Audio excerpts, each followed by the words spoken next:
Well, welcome back to episode 17 of the Split Screen Experience. As always, joined alongside my co-host. Hey, I'm Harmon with our guest, a different guest. The same guest. I've been here before. It's Skip Meister. You know how it be. Doesn't ring a bell. Anyway, I'm sticking to it. You shouldn't. You can hold on to it as much as you want. We're not honoring it. You should. I'm like an insurance company not honoring a claim. You know. Hey.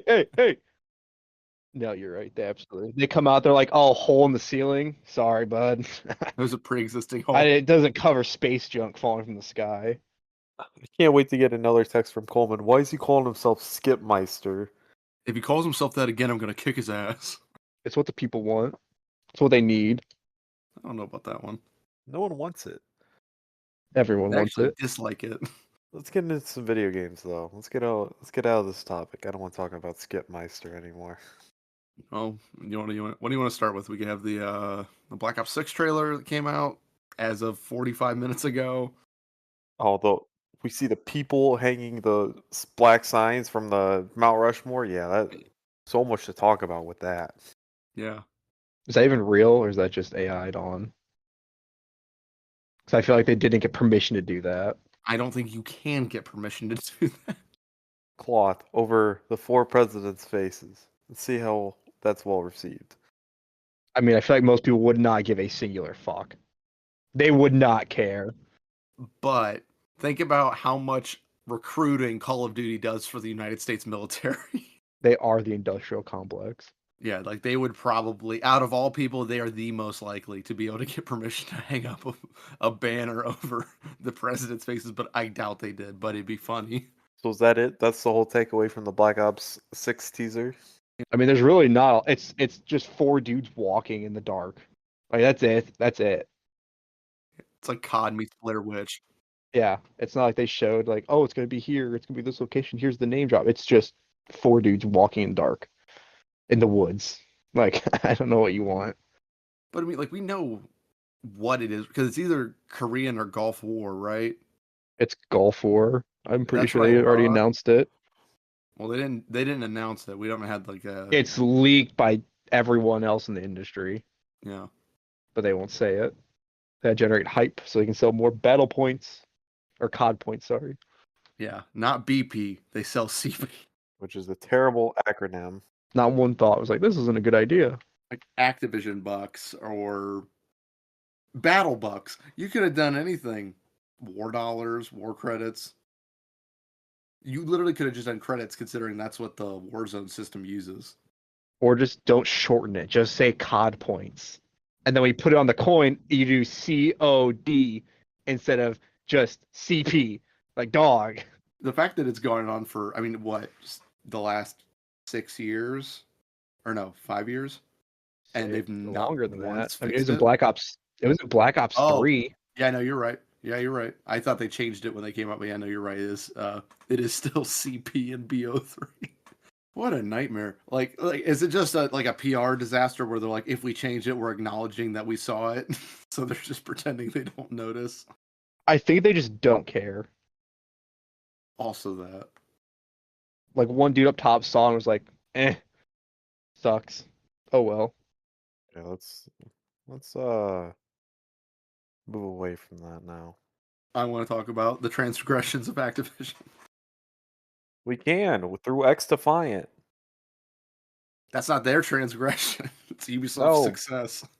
But it's them taking the COD name and doing nothing with it, while a new 6v6 FPS shooter is quickly going to steal players from Call of Duty. Unfortunately, I don't think that's true. I just COD's always gonna have a player base.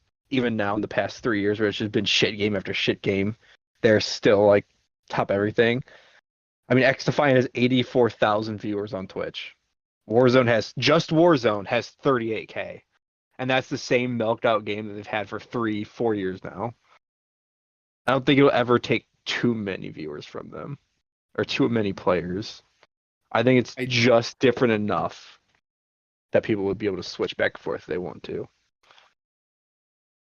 like it's not as much about stealing from Activision, I don't think. It's the idea that someone else can make an arcade shooter that is successful, therefore Call of Duty needs to not print the same garbage game they've been shipping since 2019. Right, exactly.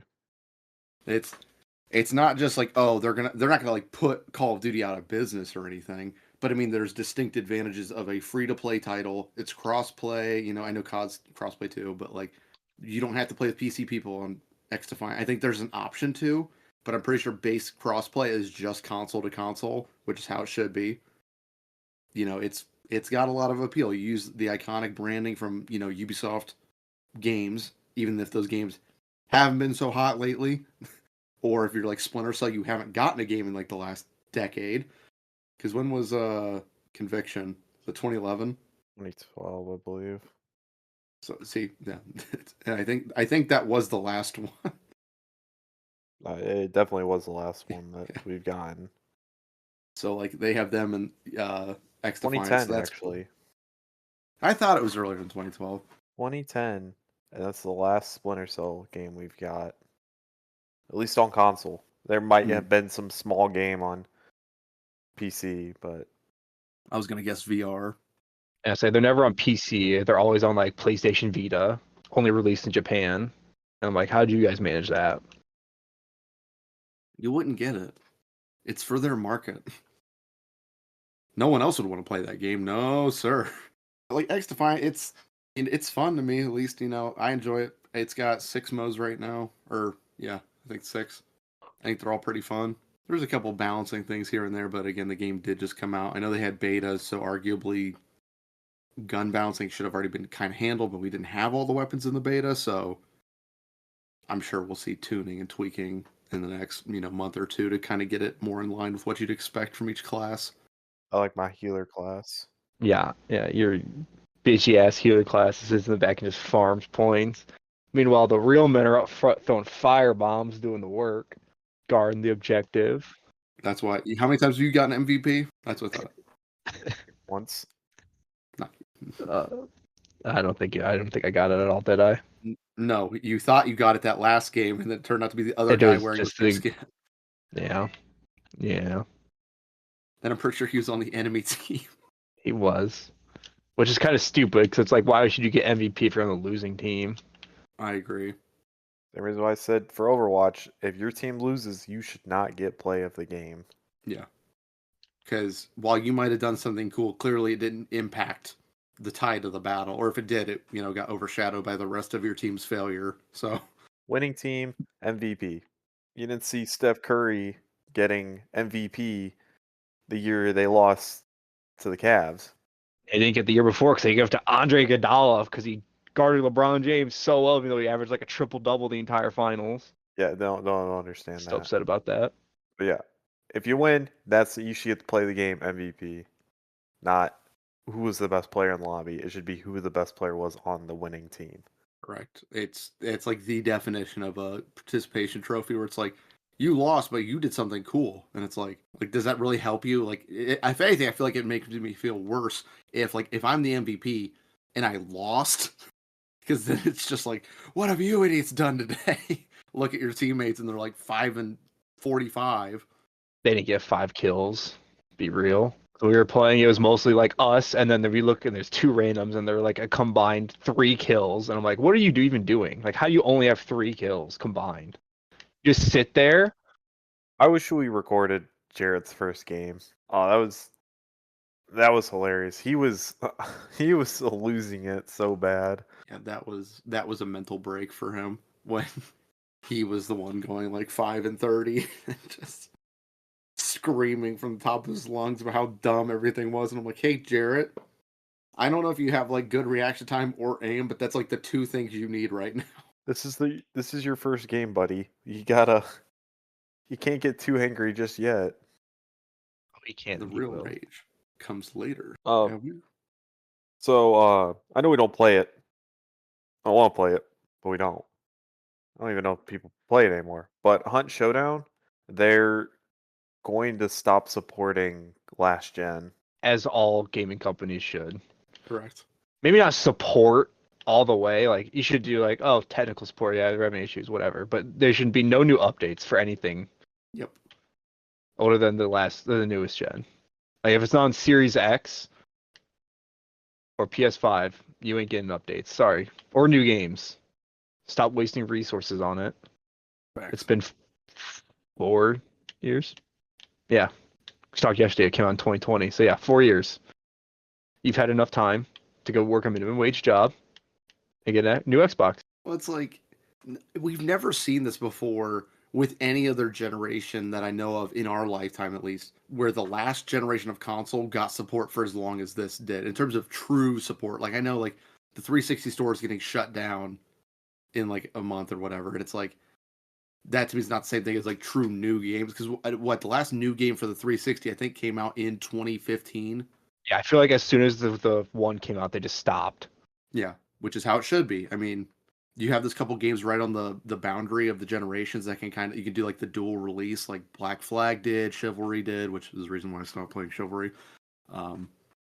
Whatever. But it doesn't need to be, well, we need to coddle this group of people that isn't interested in upgrading because your serious group, the ones who spend the most money on your game, aren't on that one anymore. Like, it's not that hard. Yeah, and I know not everyone can be in the best financial spot, but it's been 4 years now. There also comes a point when you just have to understand that if it's been 4 years and they're not getting one, they're not getting one ever. You just gotta let it go at that point. There's no point wasting your resources to build 2 versions of games and then both release them, and they're both terrible. So you couldn't work on them. Like the year Assassin's Creed had to launch both Rogue and Unity because they didn't want to cut off support for the 360 yet, but they also wanted to get a game on the new gen. It's like, as much as like I don't want to sound like an elitist snob. I know none of us are sitting in our mansion right now, but like this is gonna come off kind of whatever. But like gaming itself is a luxury hobby. It's not something that is insanely affordable, and that does suck because it is such a popular medium. You think that it would be a little bit more accessible, but I mean, and the reality is, every couple of years, if you're gonna be on a console, you're gonna have to fork over like $500, which, if you're in a good standing, shouldn't be that much of a put out. And if it is that much of a put out, you don't need to be gaming in the first place, or you don't need to be gaming on new stuff. And yeah, it's like, oh, that might suck. Where it's like, oh, well, then if I'm not getting any games on the last gen, but that's all I can, I can't afford to upgrade. Then you're gonna play all the. You have not played every single game that's come to your console. So if you're that like hard strapped for cash and you're still wanting to invest in a luxury hobby, you're gonna have to exhaust that pool before I feel bad for you. And consoles are the only place where this is an issue. Because on PC, they get new things every year. And as soon as that game doesn't work with your computer anymore, do they go back and make it work with your computer? No. They don't care. They do not give a singular fuck. You go out and spend that $1,000 on a new card, or you're not playing the game. Yeah, they release the tech specs and say this is what you need to hit this, these benchmarks, or to even get into the game, and everyone kind of just understands it over there. And first, yeah, like you said, on console, they don't understand that. It's too hard for them. like I didn't upgrade to next gen right away with the One X, mainly or Series X, because couldn't find one. And then when they were like readily available, I went out and got it. But like that's kind of how things went. I waited, whatever, and not to mention, for also the affordability factor, how many deals did we see last like summer to holiday season for getting the Series S or X for like an insanely good deal? At least 100 to 200 off.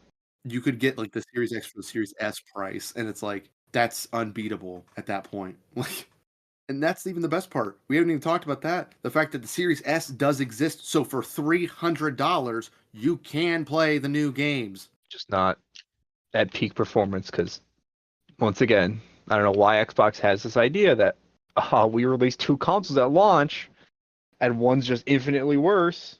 So we're wasting our time and resources to make 2 versions of the same game. At least PlayStation, they're like, oh yeah, we have the Pro version. It comes out the year later. It's the same thing as the 4 or the 5, just a little bit better. And Xbox is like, yeah, no. Here's a Series X and the S. Right. Same price almost, $50 savings, but you don't get a disk drive, you get less storage, and it just runs slower. Like, what a great idea. Well, like, I get their argument is that it's for like the people who they game occasionally, like the people like basically the people who would play an Xbox the way I play my Switch, where I might get 2 games for it this year, but probably not. Like if that's all you're going to play the thing, it should be fairly cheap. Like you don't need it to run peak performance. The Series S is for like the guys and girls who get off work and they just want to play a very basic game for a couple hours and then go to bed. And for that market, it is great, but That market's also very small, right. and they do not capture it at all because most casual gamers buy one console and only one console. Well, sorry, two now. They're either gonna get a Steam Deck because it's cheap, or they're getting a Nintendo Switch to play their more casual games like any Nintendo or Zelda, and they can take that, and they will eventually usually get ports of the bigger games, even if it takes 15 years to get Arkham Asylum. And it looks terrible, but it'd be like that. With that, do you guys think gaming's become too expensive? In reality, no. In my pocketbook, yes, because I'm like, man, I really want to spend $70 for a game, but I do. Like, okay, but like in reality, it is too expensive because like what changed? So when a game was $60, so like 3 years ago, and then like I mean before that obviously, but like I think up until 3 years ago, that's like the max price you'd see for the standard edition of a game was $60. Then we jumped to 70. What changed in that $10 window that makes you justify the purchase now? Like, because it wasn't right on the threshold of like the new tech. It's not like when the Series X versions of games launched, it was going to be like this like brand new breathtaking whatever. So then it was going to be $70.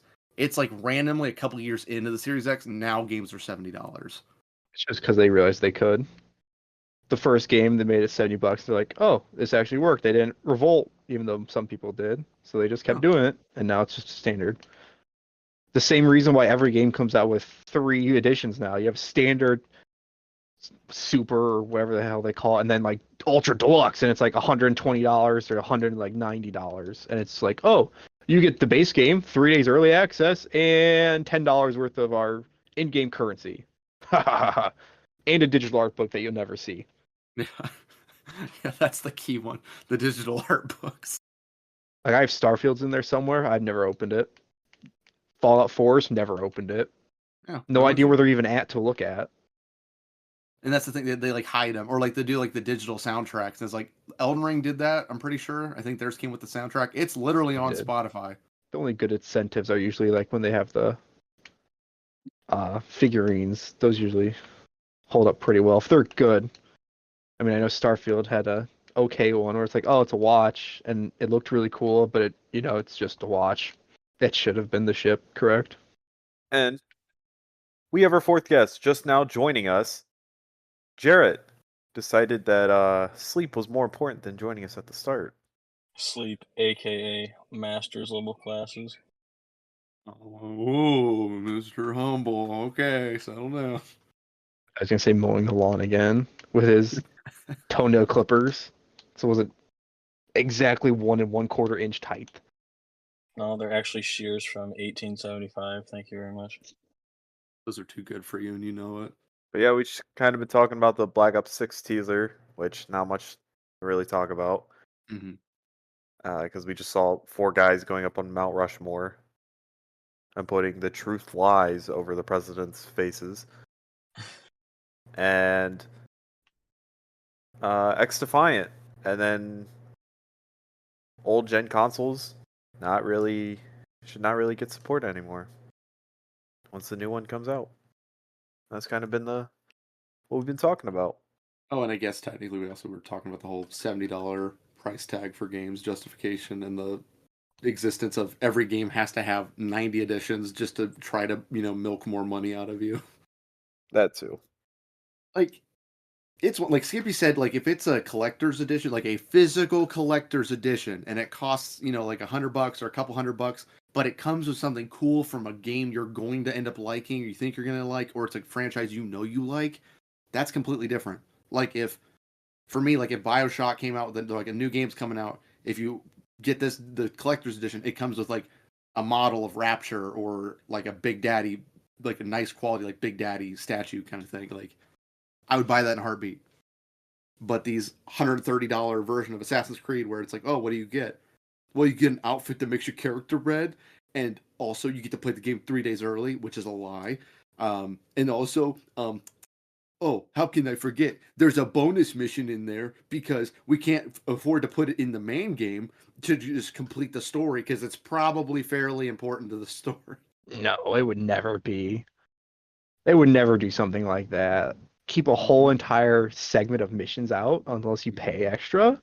No. Mm-hmm. Ubisoft doing that? I've never heard of that before. This seems new. Yeah, it's like I don't mind. Like someone was complaining that Elden Ring was getting a DLC. Like one guy, obviously most of us are happy about it, which we could talk about the trailer after this. But I saw someone complaining about it, and they were like, "Well, it just seems weird to me that they clearly had more ideas and they just didn't put it in the game." And it's like I have no problem with a single player game getting a content expansion after launch if the main product felt polished and complete in its own right.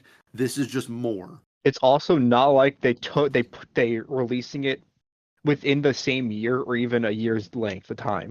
It's been 2 years since Elden Ring launch. It's not like they were like, oh yeah, we have this done already. We're just waiting because we know we can get money from you. No, they finished it, and then now they're finally rolling it out 2 years later, almost 3. When did Elden Ring come out? 21 or was it 20? 22. It was 22. Yeah. So yeah, 2 years. Over 2 years. It's not like COD where I mean, okay, I guess COD's a little bit different where like every year every like 3 months we get maps and stuff. But yeah, like or Ubisoft where they're like, yeah, here's missions hidden behind a paywall at launch for Star Wars Outlaws. What a great idea. Yeah, it's like, oh, a game where the story is about you being a smuggler, space criminal. Okay, who's the largest space criminal, arguably? Oh, Jabba the Hutt in both size and reputation, fairly notable.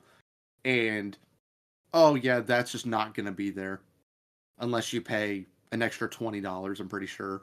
And it's like, why? Why? Like Because they know they will. It's actually not that big. it's not that big of a deal. It's not that big. It's not a very integral portion of the experience that we built. It's just locked behind a paywall because we want you to pay a little extra. And it's like, well, with that logic, if it's such a small DLC or added content, then why the hell is it $50 extra or whatever? Like in most of the time with Ubisoft in particular, their stuff where it's like, oh, we hit a mission behind a paywall or a couple missions behind a paywall, it is almost always missions that lead directly into the start of the game. Meaning, in my opinion, that's part of the story. Like it's like instead of without the DLC, like your character just starts the game in jail. But if you bought the Super Turbo edition, Turbo Man edition, you get, oh, well, you find out why he's in jail. Like that's part of the story. Like that's all in that versus like, example of good DLC for the most part. Skyrim's DLC is nice because those two main content expansions, not Hearthfire or whatever, they add story that isn't like a part of the main story. It is segmented. It is an offshoot. You get the Dawn Guard, you get Miraak, and all this stuff. It's like completely okay with me. Skyrim is enough of a game without those DLCs. It's just even better with them.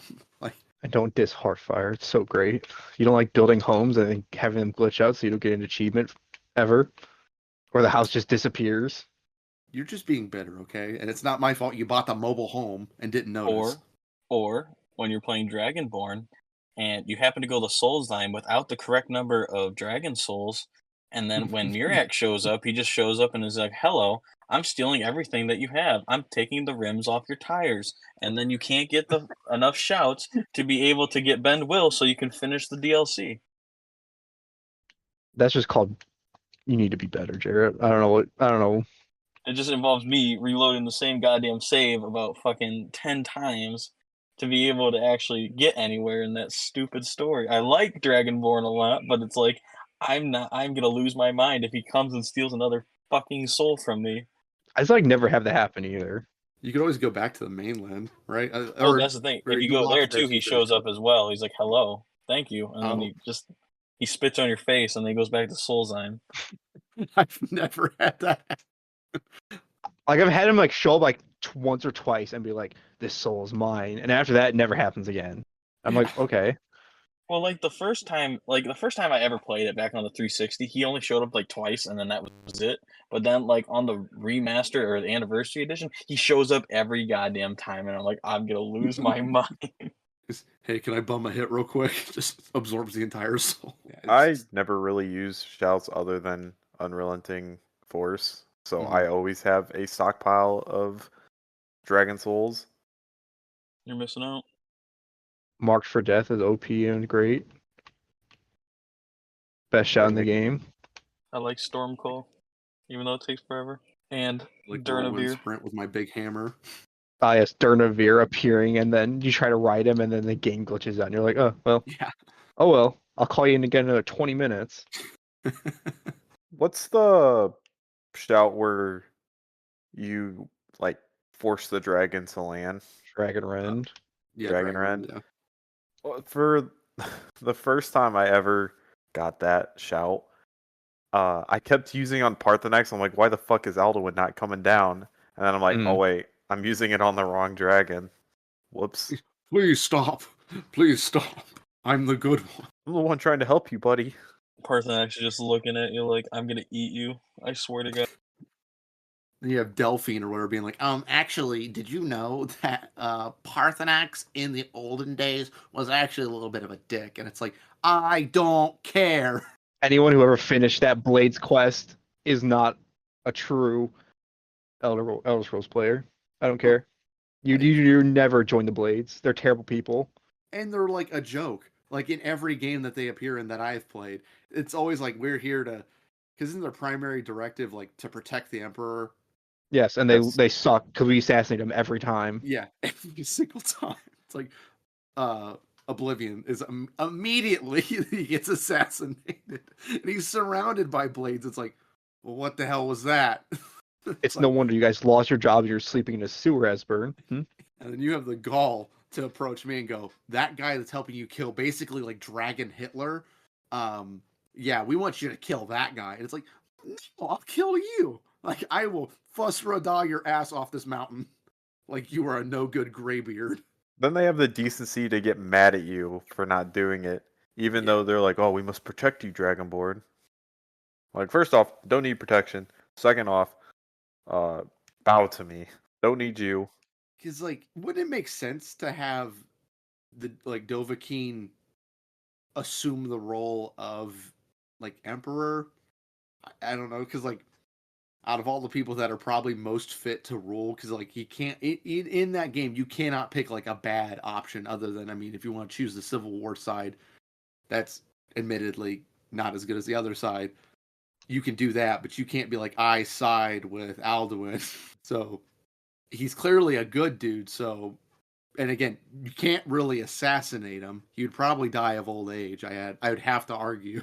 Yeah, just think about the amount of Thanes he'd have. Right. You should get a Thane for each hold. It still makes me angry that there's no quest or anything that makes Winterhold or Dawnstar any less of a shithole than they are. I think you're thinking of Morthal. No, Morthal actually has more buildings than those two. Like, oh yeah, here's Winterhold. It's got 4 buildings. It snows all the time, which I mean makes sense. But the fact that I feel like Hearthfire should have been able to like expand, like, oh, you can buy a plot of land close to here, so you don't necessarily have to live in the Archmage's quarters. Winterhold gets decimated by a blizzard, and Jared's like, man, why haven't you guys just rebuilt yet? Or for Falkreath, instead of having 95% of the town be a graveyard, they could, I don't know, do something. Yeah, Falkreath is a dump, isn't Yeah. it? Yeah. No, but they have that real young Jarl.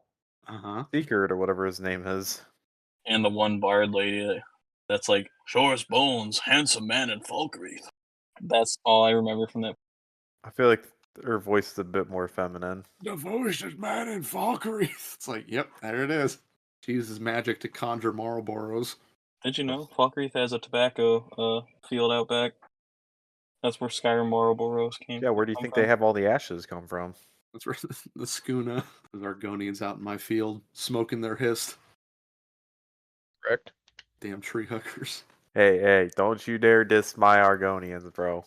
I'm going to. What's worse, the Argonians or the Khajiit? Mm, Khajiits. Jeez. Argonians are way better. Because the Khajiits What are, the oh, fuck well, you're was- born under this moon, so you could be normal, or you're a house cat, or you're like a big cat, like Minotaur looking thing. Sench, I think that's what they're called. Sench? Sounds. Finches are like the cheetahs. Oh. Don't they come from a desert too? Like, isn't it like the worst Yeah. evolution combination of all time? Having a bunch of fur and then living in a desert. Yeah, but they don't sweat. Cats and dogs don't sweat. They sweat through paws. Then they sweat through their fucking paws. They're not just soaking. They're not dripping. Like if we've dropped the four of us, if Odd Horizons landed in the desert tomorrow, we would die. No, I'd be Nathan Drake. I'd get out of there. I'd find a lost city of whatever and then leave. The lost city of whatever. It's just Jarrett chasing an oasis in the desert. They're gonna find him naked, other than like a makeshift turban, just face gonna be down like- in the dunes. I'm gonna be like that one guy from Fallout, the like drug addict or whatever. Very good. Are you okay, sir? He's like, I'm okay. I just gotta find my way out of this desert. And they're like, it's back that way. And he walks the dead opposite direction, dies. Breaking news: as of a minute ago, they released another teaser trailer. For what? It is 22 seconds of a dude putting up posters that just says "The truth lies." That's it. We got another iteration of that. The truth lies. What a stupid line. I swear to God, if their zombies aren't good, I'm never playing a Black Ops. Yeah, no, that genuinely is the only reason I'm gonna be. Well, I won't have to buy it because it's gonna be on Game Pass. Woohoo! Day one.